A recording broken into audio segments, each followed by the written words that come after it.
მე მინდა რომ აი ჩვენს მენელს პროცედურა დავალახო. ოცნებაც კი დასწია და ამისთვის საქართველოს მზად უნდა იყოს და თქვა მსაუბრა რომ თუ ტრამპი ჩავა და მე მგონი ჩადის, შეიძლება რაღაც მომენტში გადაიკვეთო. ან იქნება ტერიტორიების გაცვლა და ეს ხელის გულზედევს და ეს შეთავაზება არის, ან კიდე ვერ მოგვარდება ეს პროცესი. ომის 1000 ფორმა არსებობს.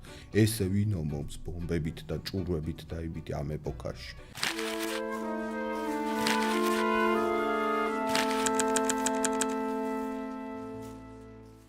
გამარჯობა, დღეს ჩვენი ყოველკვირეული მიმოხილვის მე-6 ეპიზოდს უყურებთ. დღეს სტუმრით დავიწყებთ. ლევან ლოთქიფანიძე იქნება ჩვენი სტუმარი, პოლიტოლოგი. ვისაუბრებთ გერმანიის საშინაო და საგარეო პოლიტიკაზე და ასევე ბევრ მნიშვნელოვან საკითხს მიმოვიხილავთ. ლევან, პირველ რიგში მადლობა მოსვლისთვის. თავიდან რო დავიწყოთ იმით, ვინ მოვიდა გერმანიის ხელისუფლებაში, ვინ არის ეს ადამიანი, რა კოალიცია ველოდება და ზოგადად მოკლედ რომ მიმოვიხილოთ ფრიდრიხ მერცის ბიოგრაფიაც და ასე შემდეგ. დიდი მადლობა მოწვევისთვის, ძალიან მიხარია თქვენთან სტუმრობა და ძალიან მიხარია რომ ეს პოდკასტიც დაიწყეთ და მართლა პატივია რომ მეკითხებით ამ საკითხზე, რომელშიც ყველაზე კარგად გძნობ თავს და მგონია რომ სხვებზე მეტი ვიცი საქართველოში, ხო? და შეკითხვაც ძალიან საინტერესოა. მოკლედ გერმანიის ხელისუფლებაში მოდის ძალიან ტრადიციული კოალიცია.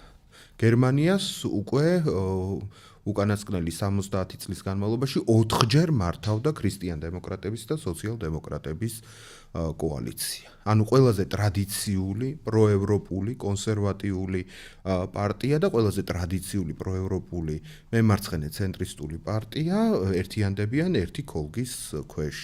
მათ აქვთ საკმარისი უმრავლესობა და აი ამ დიდმა კოალიციამ მოახერხა და დაძლია AfD-ს გავლენა.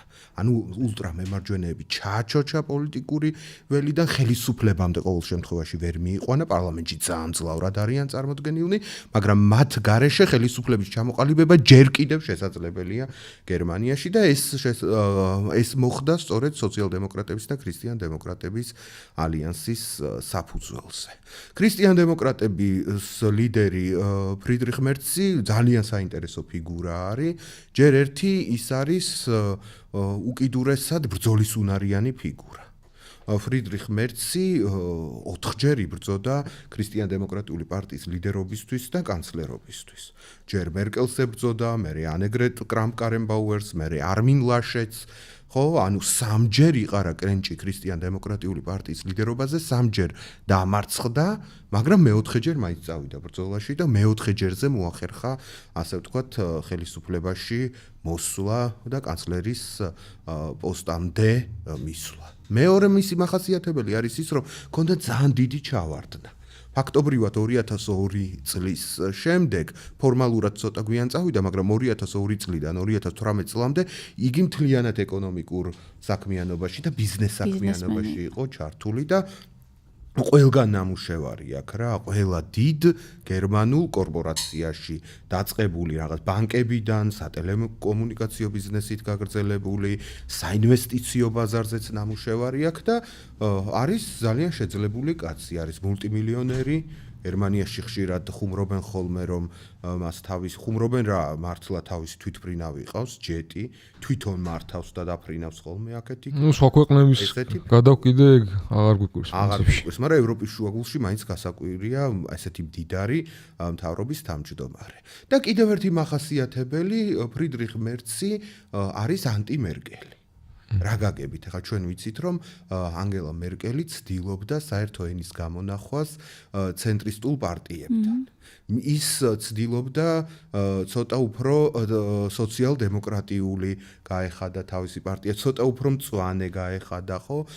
მაგალითად მერკელის სახელთან არის დაკავშირებული ატომური ენერგიის წარმოებისგან გამოსვლა, მერკელის სახელთან არის დაკავშირებული, თქვათ, შრომის ბაზრის რეფორმა შრიოდერის შემდეგ, სადაც ცოტა სოციალური კომპონენტები გააჩინა, მიგრაციის პოლიტიკაში უფრო ლიბერალური მიდგომები. ყველაფერი ამის წინააღმდეგია ფრიდრიხ მერცი. ატომური ენერგიის გამოყენებასაც ემხრობოდა, ეხლა მთლად ეს ერთბაშად ვერ დააბრუნებს მას, მაგრამ მისი მომხრეა, ძალიან მკაცრი მიგრაციული პოლიტიკაც აქვს, სოციალურ სფეროშიც მისი პოლიტიკა ძალიან, ასე ვთქვათ, რადიკალურია და საერთოდ, ასე ვთქვათ, იგი უფრო მეტად ენათესავება ქრისტიან-დემოკრატიული კავშირის, ასე ვთქვათ, უკიდურეს კონსერვატიულ ფრთას. მოკლედ, ერთი სიტყვით რომ ვთქვათ, ფრიდრიხ მერცი არის კლასიკური ნეოკონსერვატივი. ნეოკონსერვატორის კონსერვატიზმის მთავარი ნიშნები რა არის? რომ კულტურულ და სოციალურ საკითხებში ის არის, ესე იგი, law and order პოლიტიკის მომხრე, მკაცრი ხელის მომხრე, წესრიგის მომხრე, აი ამ კონსერვატიული ღირებულებების მომხრე, ხოლო ეკონომიკაში არის ულტრა ლიბერალი და დერეგულაცია და ბაზარი ყველაფერს გადაწყვეტს და ასე შემდეგ ამის მომხრე. მაგრამ თქვენ ნათია იკითხეთ არა მარტო მერცზე, არამედ მეორე კოალიციის პარტნიორზე, ხო სწორად გავიგე, ხო? და აი აქ უკვე სოციალ-დემოკრატები ცდილობენ აი ამ ნეოკონსერვატიული პოლიტიკის კორექტირებას თავისი თანამონაწილეობით. სოციალ-დემოკრატიული პარტია დღეს კრიზისშია, იმიტომ რომ ისტორიულ მინიმუმს მიაღწია მისმა მხარდაჭერამ, ხოლო 16% აიღეს ამ არჩევნებზე. ესეთი დაბალი სოციალ-დემოკრატების მხარდაჭერა არ ყოფილა ვაიმარის რესპუბლიკიდან მოყოლებული დღემდე. პარტია განახლების პროცესშია.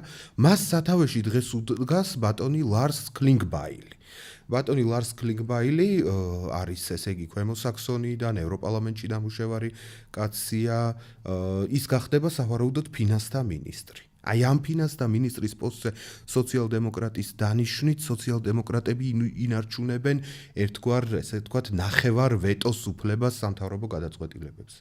იმიტომ რომ კანცლერის შემდეგ ფინანსთა მინისტრი არის მთავარი თანამდებობის პირი ევროპულ მთავრობებში და გერმანიაში განსაკუთრებით. კანცლერის გარდა ფინანსთა მინისტრის ვიზირება ჭირდება ყველა საკითხს.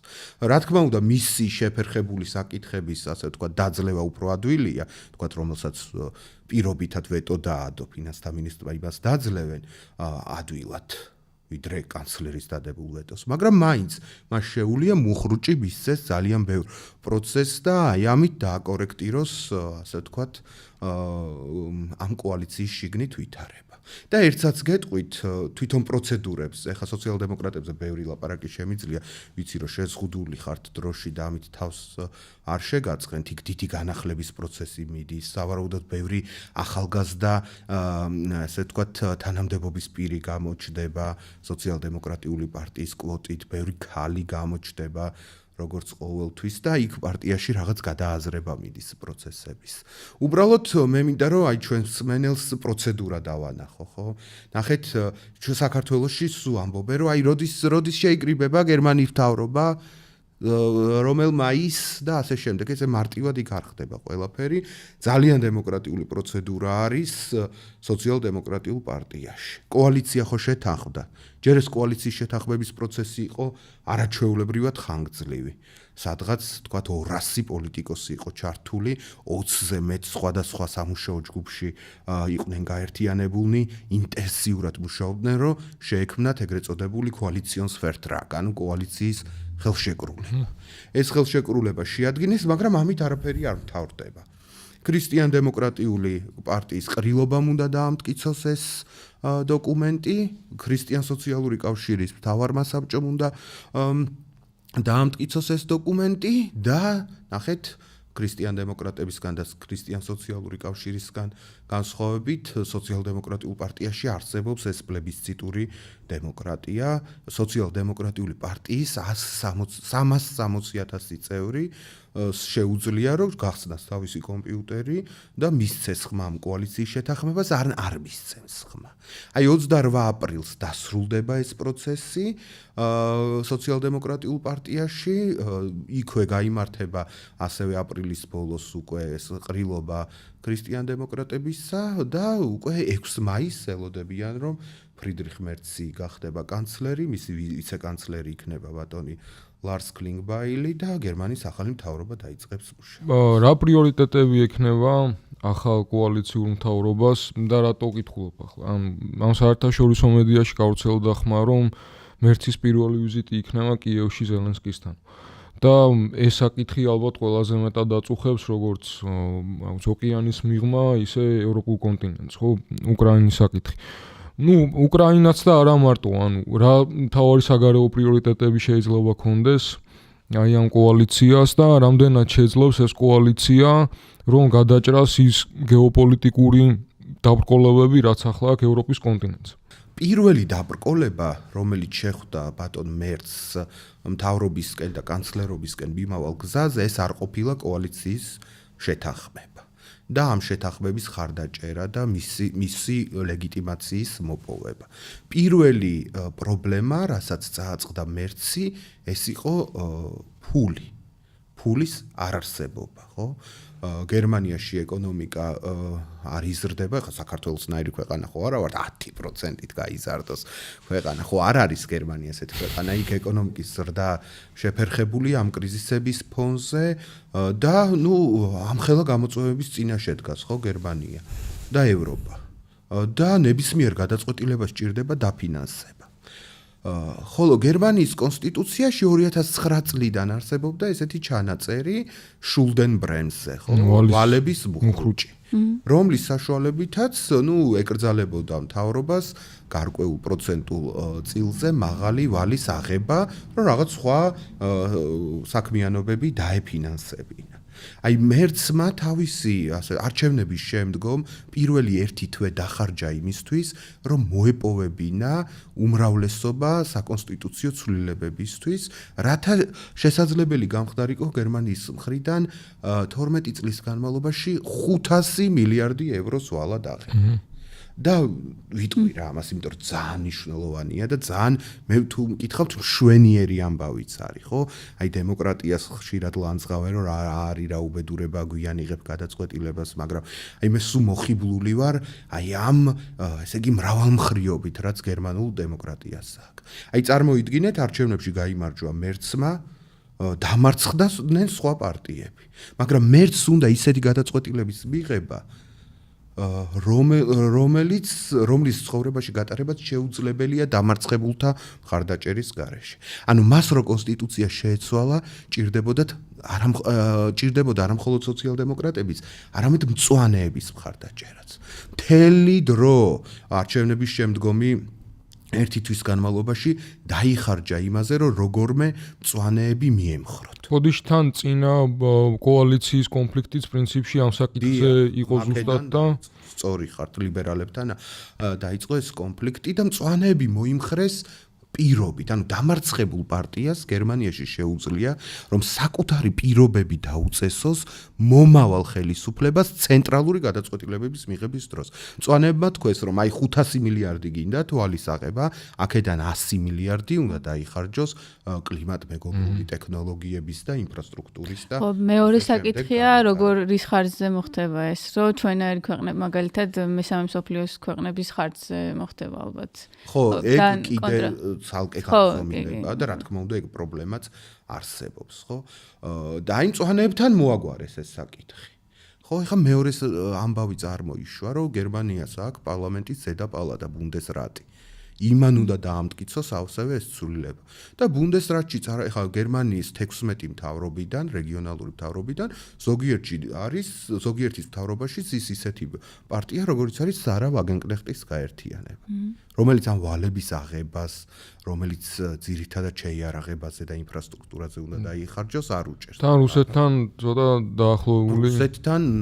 დაახლოებული ძალები აქვს. არის თქვა ბავარიაში მთავრობაში პარტია Freie Wähler, თავისუფალი ამორჩევლები, რომლებსაც ძალიან ლიბერალური პოზიციები აქვთ. ხო, მერე კიდე დაიწყო პროცედურა და ბრძოლა, რომ ზედა პალატასაც ეს დაემტკიცებინა და ეს რეგიონალური მთავრობები როგორმე დაეშოშმინებინათ. და ეს იცით როგორ მოხდა, რომ ამ 500 მილიარდიანი ვალიდან 100 მილიარდი იქნება რეგიონალური მთავრობებისთვის გამოყოფილი.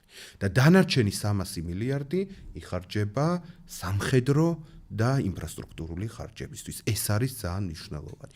ანუ გერმანიის მომავალ მთავრობას უკვე გაეხსნა ხელფეხი იმისთვის, რომ თავისუფლად დახარჯოს თანხები თავისი სამხედრო კომპლექსის განვითარებისთვის.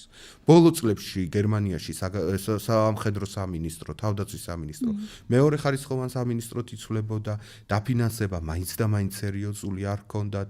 არის ძალიან დიდი ჩამორჩენა ტექნოლოგიური თვალსაზრისით სამხედრო უწყებაში, არის თვითონ აი ამ ბუნდესვერის პრესტიჟის საკითხი, ანუ იქ არ არის ესე იგი სამხედრო სავალდებულო სამსახური და თავისინებით ბევრი ხალხი აღარ მიდის და ასე შემდეგ. და დღეს ფრიდრიხ მერცსაც და მის თავდაცვის მინისტრსაც, მისი მთავრობის თავდაცვის მინისტრი სავარაუდოდ იქნება სოციალ-დემოკრატი ბორის პისტორიუსი. მათი მთავარი პრიორიტეტი არმიასთან დაკავშირებით ესეთია, რომ მეტი ფული, მეტი ინფრასტრუქტურა, მეტი ადამიანი. რომ ეს გერმანია გახადონ თავდაცვის უნარიანი.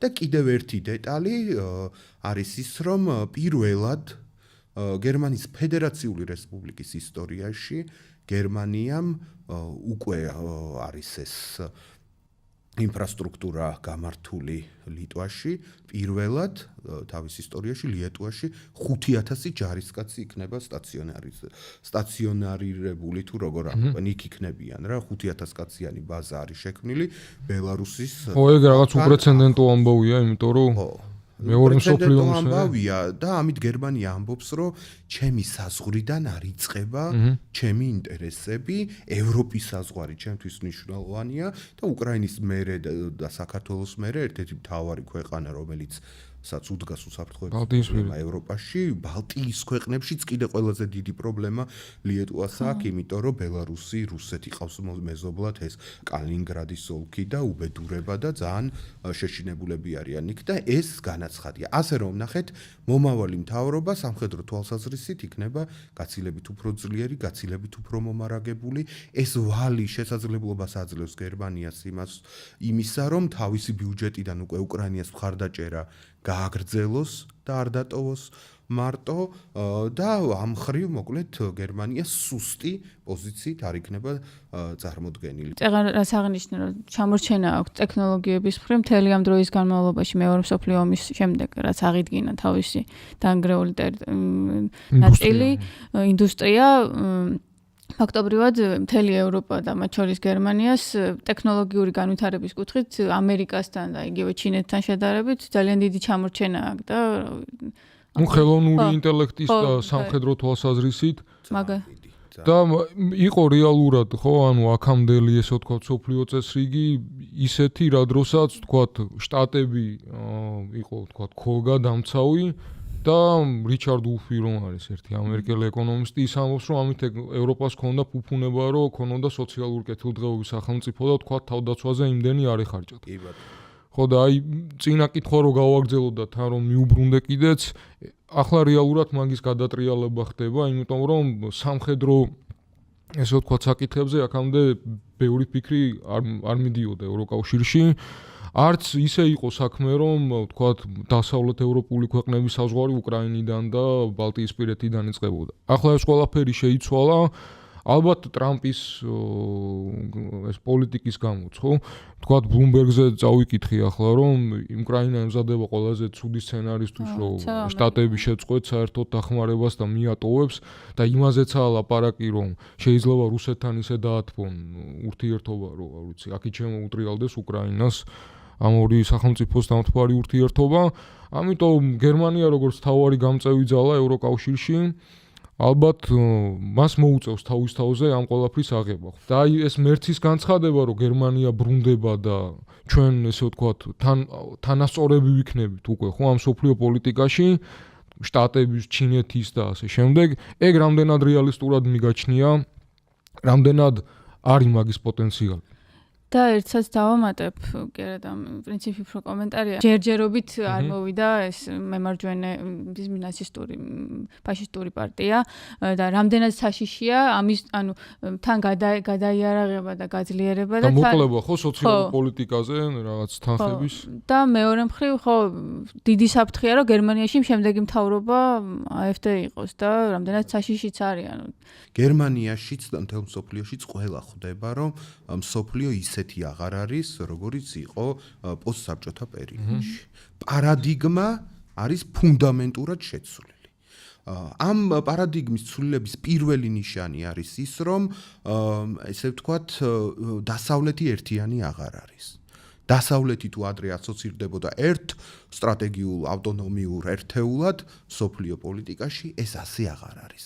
დასავლეთი გახდა ძალიან მრავალფეროვანი, ცალკე თავისი პოზიცია აქვს შეერთებულ შტატებს, ეს ტრამპისტული, ჩემი აზრით ძალიან დესტრუქციული და ძალიან რეგრესული, ცალკე ვთქვათ არის დიდი ბრიტანეთი თავისი პოზიციებით და ჯერჯერობით გაურკვეველი როლით და ცალკე არის ევროპა და ევროკავშირი, ხომ? ამის შესახებ სხვათა შორის ტრაბახში არ ჩამომართვათ. რამდენიმე წლის წინ მე ვსაუბრობდი, რომ ევროპა ცალკე აქტორად შეიძლება გამოჩნდეს პოლიტიკურ ველზე და ამისთვის საქართველოს მზად უნდა იყოს და ამაზე უნდა იფიქროს მეთქი, მაგრამ არ მიაქციეს ამას ყურადღება არავინ. ეს ერთი საკითხი პარადიგმის ცვლილება.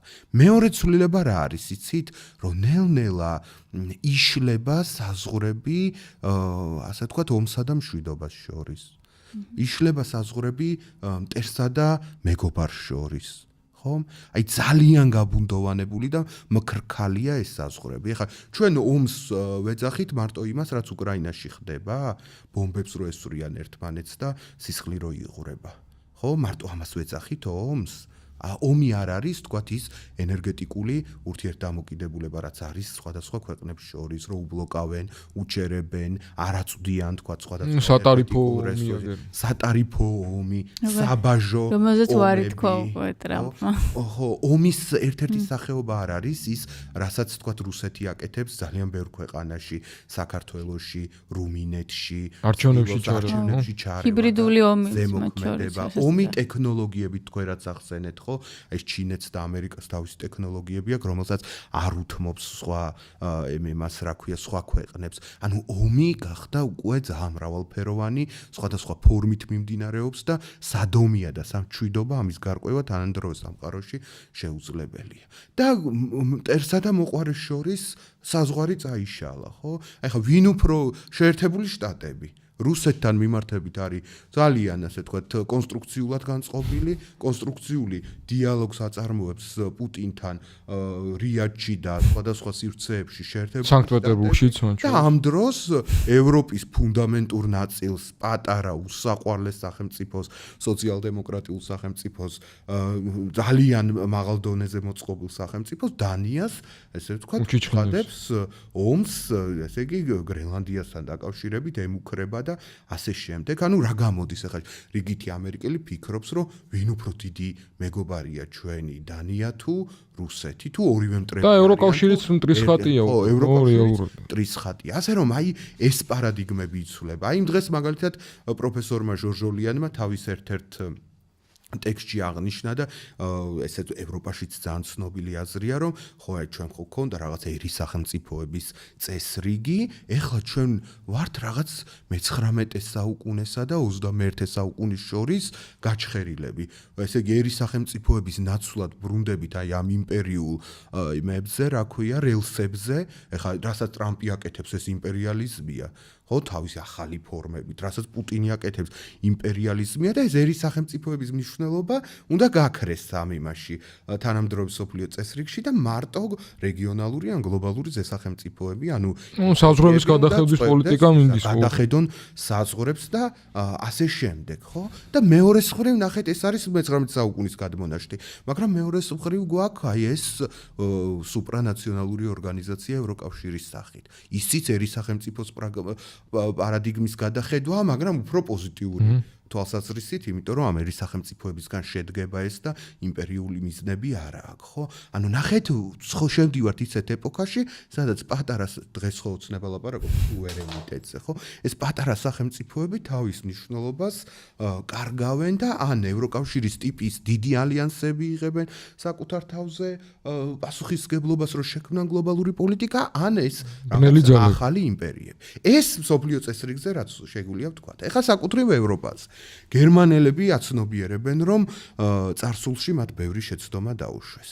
წარსულში გულისხმობ პოსტსაბჭოთა წარსულში. აი მაგალითად საფრანგეთი და საფრანგეთის პრეზიდენტები უფრო მოწადინებული იყვნენ, რომ საერთო ევროპული რაღაც სახლი უფრო გაემყარებინათ და ევროპა ჩამოეყალიბებინათ ავტონომიურ სტრატეგიულ აქტორად მსოფლიო პოლიტიკაში. თავდაცვის თვალსაზრისითაც. თავდაცვის თვალსაზრისითაც, ეკონომიკის თვალსაზრისითაც და ასე შემდეგ. აი გერმანელები პასიურობდნენ. აი ხა რაც არ უნდა ვთქვათ ჩვენ მართლა დიდი მოღვაწე იყო, ვთქვათ ანგელა მერკელი. მაგრამ ანგელა მერკელი არ ყოფილა ვიზიონერი, ხედვის მქონე ლიდერი. ის იყო, რომ აი ცეცხლი გაჩნდა ჩავაქრობ. კრიზისი წარმოიქმნა, იმას გავაჩერებ. მენეჯმენტი ჭირდება დღეს არსებულ ვითარებას, რომ არ აფეთქდეს სიტუაცია.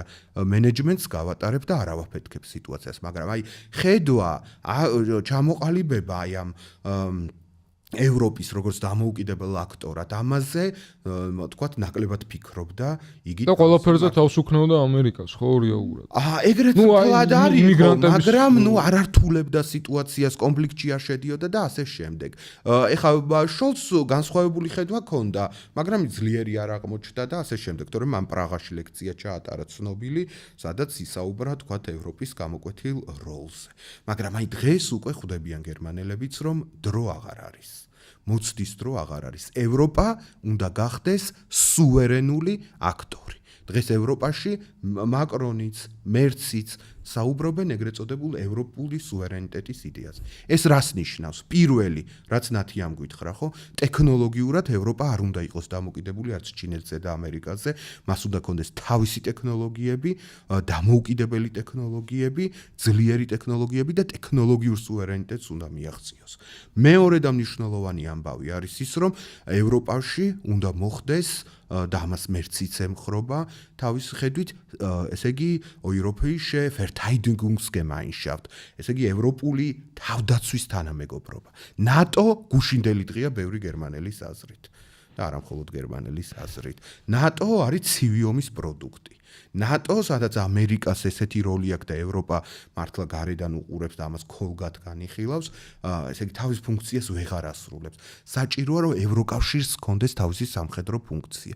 უკვე დაწყებულია მათ შორის მერცის ინიციატივაც არის, მაკრონი ამაზე დიდი ხანია საუბრობს, რომ შეიქმნას ეს თავდაცვის საზოგადოება, შეიქმნას ასე ვთქვათ საერთო თავდაცვის სისტემები 150 დამოუკიდებელი რაღაც თავდაცვის სისტემა და ელემენტი აქვს დღევანდელ ევროპას, რომელიც ერთმანეთთან სისტემურად არ არის დაკავშირებული. სხვადასხვა ქვეყნებს აქვთ ეს თავიანთი სისტემები, რომლებიც, ასე იგი, სხვების მხარდაჭერის გარეშე ისე ძლიერი არ არიან, ხო? აი ამ თავდაცვის სისტემების გაერთიანებაზე ფიქრობს მერციც, მაკრონიც და ეს გერმანულ-ფრანგული მოტორის ამუშავება უნდათ ევროპაში. და კიდე ევროპული სუვერენიტეტის კომპონენტი რა არის, იცით? სოციალური საკითხიც. არ შეიძლება ევროპაში არ არსებობდეს საერთო სოციალური სტანდარტი, საერთო ბიუჯეტი.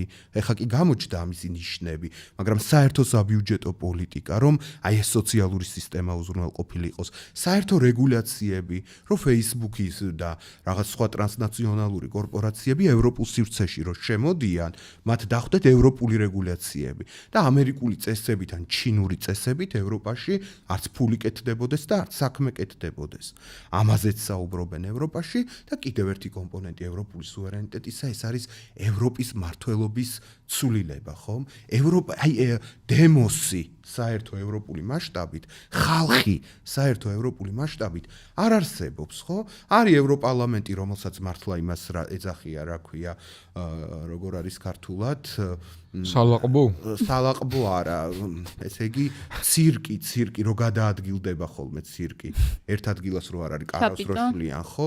ხან იმაში სტრასბურგში გაშლიან ცირკს, ხან ბრიუსელში არაფერზე თანამონაწილეობის უფლება მას არ აქვს, მარტო ლაპარაკობენ მართლა იქ და რაღაც და აგერ ოცნებაც დასცინის. ოცნებაც კი დასცინის.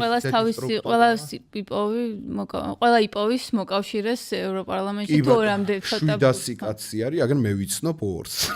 და დაჟე მე ვიცნობ. მოკლედ ამის ცვლილებაზე საუბრობს მერციც და მაკრონიც, რომ ევროპელი ხალხი გამოჩნდეს, როგორც საერთო ელექტორალური ერთეული. ის კი არა რომ გერმანელებმა ცალკე აიჩვენ ფრანგებმა ცალკე. ერთი ევროპული სია იყოს, ევროპის მთავრობა, კვაზი მთავრობა რაც არის ევროკომისია, მის არჩევასში ხალხის თანამონაწილეობა გაიზარდოს და ასე შემდეგ, ხო? აი ესეც ევროპის გაძლიერების ერთ-ერთი კომპონენტია და ამაზე ევროპაში ფიქრობენ, მაგრამ აი ნათიას ისე უმნიშვნელოვანესი აქცენტი შემოდის აქ, ხო?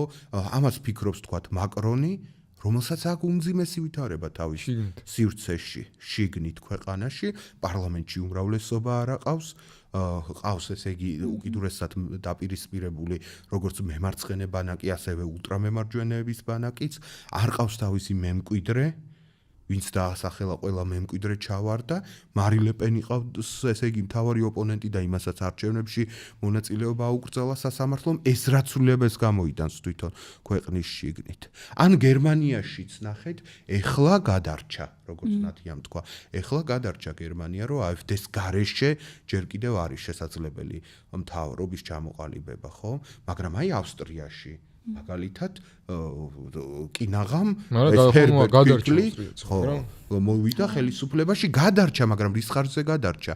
კოალიცია შექმნა ყველა ცენტრისტულმა პარტიამ და ეს არის მათი უკანასკნელი შანსი. როგორც ამბობენ, მათი უკანასკნელი შანსი ამ მთავრობამაც თუ ეფექტურობა ვერ გამოიჩინა ცენტრისტულმა მთავრობამ, იქ ავსტრიაში ეს შეიცვლება. ოდიში აი, როცა შენ ამბობდი, რომ მერცო თქვა თუ მკაცრი პოლიტიკა აქვს იმიგრაციასთან, ეგეც ხო შიდა მოთხოვნის გათვალისწინება, ხო, მას უწევს, რომ თქვა ეს AfD-ს რადიკალური ესე ვთქვათ მიმართებები დააბალანსოს, ანუ გათვალისწინება იმ ამორჩევლის მაინც მოუწევს. ხო, მათ შორის ხო ევროპელი ამორჩევლისთვის საიმიგრაციო პოლიტიკა ერთ-ერთი გადამწყვეტია არჩევნებზე. და სწორიც არის ეს, უბრალოდ საერთო ევროპული გადაწყვეტა ვერ ხდება ამ პრობლემის და ეს ართულებს პროცესს, ხო? მთელი ევროპა ვერ თანხდება საერთო საიმიგრაციო პოლიტიკაზე, საზღვრის კონტროლზე და ასე შემდეგ. თორე ამაზე თუ შეთანხმდება ევროპა, ის მიგრაციის პრობლემის რეგულირება შესაძლებელია. ახლა მერცი გერმანიაში თვითონ რას აპირებს, ხო? სასაზღვრო კონტროლის დაწესებას ნაციონალური საზღვრის პირას, ხო?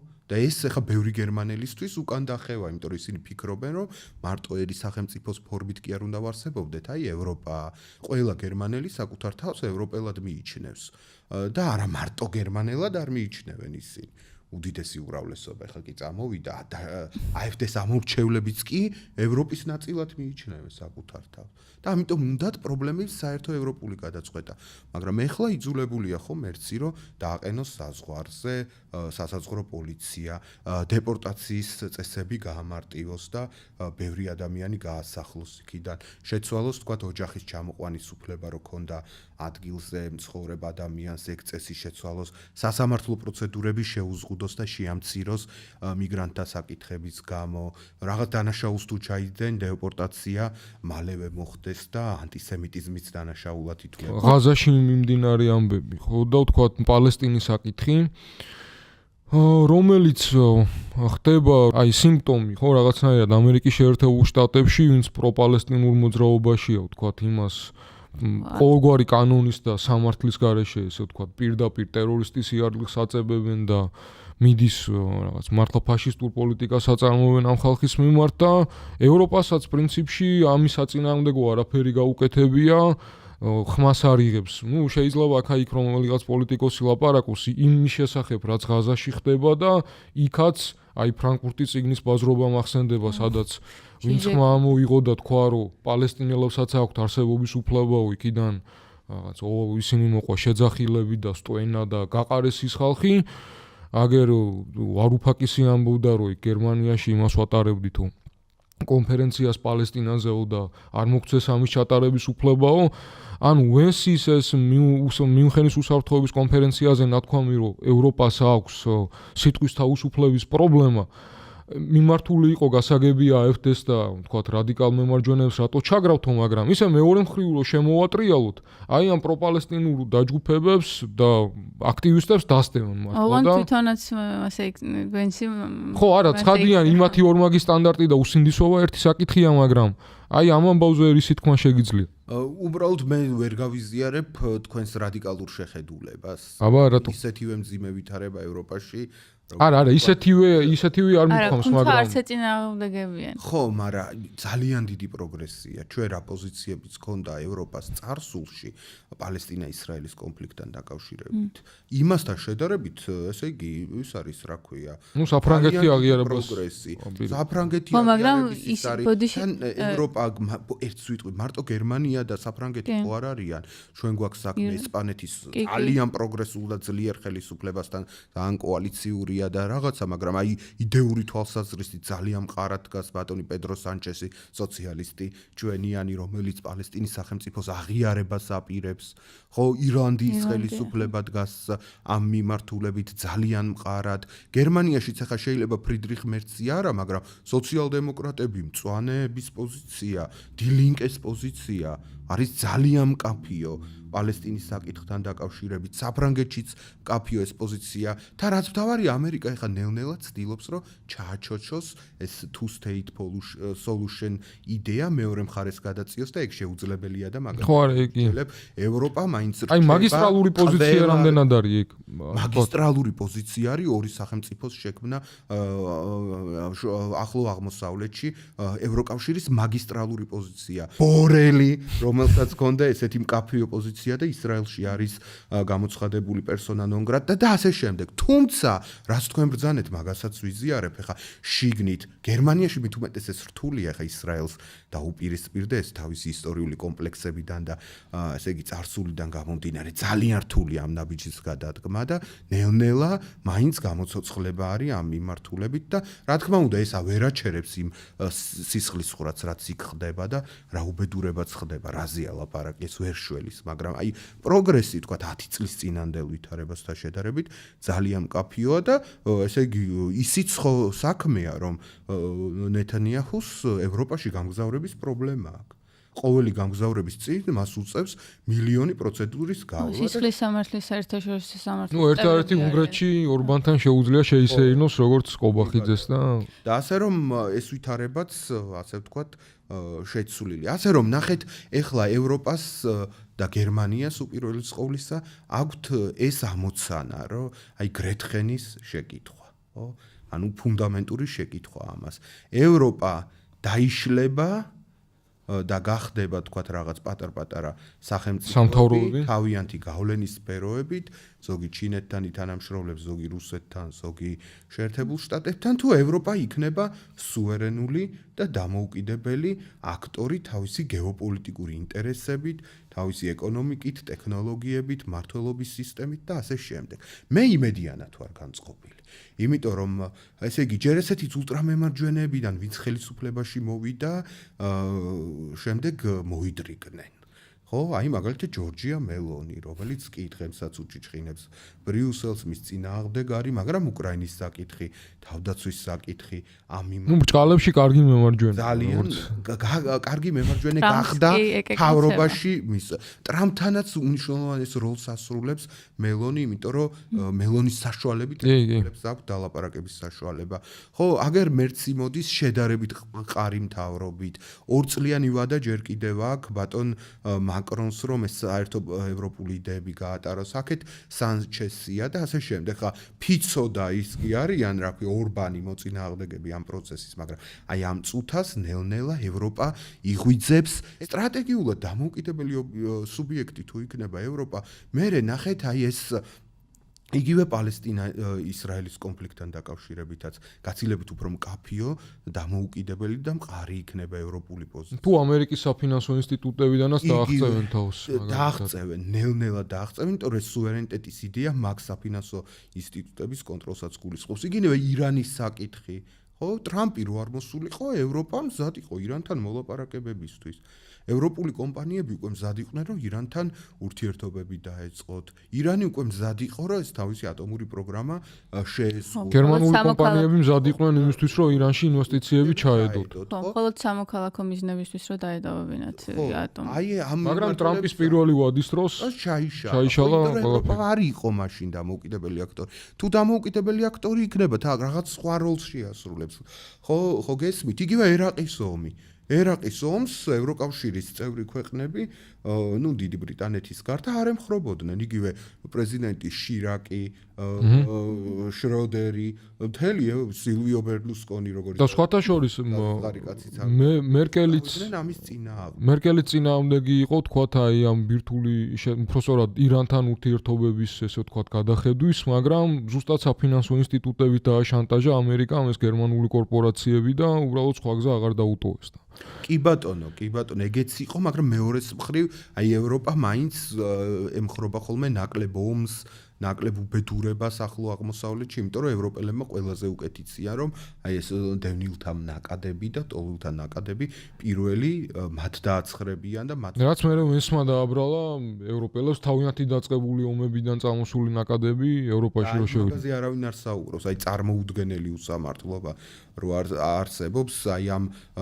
მიმართულებით, ხო? როცა ევროპელები იღებენ საკუთარ თავზე იმ ტვირთს, რომელიც წესით ამერიკელები იყო და ამერიკელების გამოწვეულია. ხო, ევროპელებსაც თავისი, ასე ვთქვათ, როლი აქვს თანამედროვე გლობალიზებულ ეკონომიკაში და ასე შემდეგ, მაგრამ ესეთი პირდაპირი ის არა. იგივე მაგალითად დღეს შეიძლება ეს ცოტა ისე ჟღერს არასერიოზულად, მაგრამ გავადრო და ამაზე მსჯელობები შედგება. ევროპა ცდილობდა ბოლომდე გაეტანა მინსკი 1 და მინსკი 2. ხო.